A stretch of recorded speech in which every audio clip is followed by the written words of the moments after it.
అదే ఏరియాలో దాని ముందు కానీ అటు మెయిన్ రోడ్ నుంచి వచ్చే అటు కానీ ఇటు కానీ ఎక్కడైనా మాకు కనుక మీరు అవకాశం కల్పించి ఒక 5 గుంటల జాగా కనుక ప్రొవైడ్ చేసి ఇచ్చడానికి అవకాశం ఇచ్చినట్టయితే మేము అక్కడ గద్దె కట్టుకొని ఈ గద్దెను అక్కడికి షిఫ్ట్ చేస్తామని చెప్పి మీకు మేము కుటుంబం నుంచి కూడా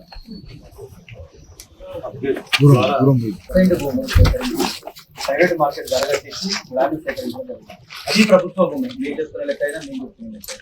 ఆ ప్రభుత్వ భూమిలో 11 KV స్తంభానికి పక్కకు అవతల ఇచ్చిన గద్దెతోటి 3 ఫీట్ల విగ్రహాన్ని పెట్టుకోవడం జరిగింది. అభిమాని పెట్టుకున్న విగ్రహం అది పార్టీగా మేమే ఇప్పుడు దాని పార్టీగా మేము దాన్ని ఆవిష్కరించుకోవడం జరిగింది. అలాంటి పరిస్థితుల్లో మళ్ళీ విగ్రహం తీసేస్తున్నా కూడా ఎవరు కూడా ఒప్పుకోవడం లేదు. కాకపోతే ఆల్టర్నేట్ ఒకవేళ కంపల్సరీ అక్కడే ఉండాలి. తప్పదని మీరు మీకు ఇచ్చిన అధికారంతో జిల్లా యంత్రాంగం కానీ రాష్ట్ర యంత్రాంగం కానీ మాకు సహకరిస్తే ఉద్యమ నేతకు ఆ రోజు ఏదైనా అంతిమ వీడ్కోలు ఇచ్చారు, గ్రీన్ ఛానల్ ఇచ్చారు, ప్రభుత్వ పరంగా కూడా కొన్ని అంటే స్పాండియస్ గా పాటించారు. స్థానిక విజ్ఞప్తి చేస్తా ఉన్నాం నర్సంపేట ఉద్యమ నాయకుడు రెడ్డి గారికి వారికి గౌరవం కోసం మేము పెట్టుకున్న విగ్రహం కొంతమంది కుట్రలతో ఆ విగ్రహాన్ని స్కూల్ చేయడం ఆ తర్వాత ఏదైనా సమస్య ఇవ్వడం జరిగింది.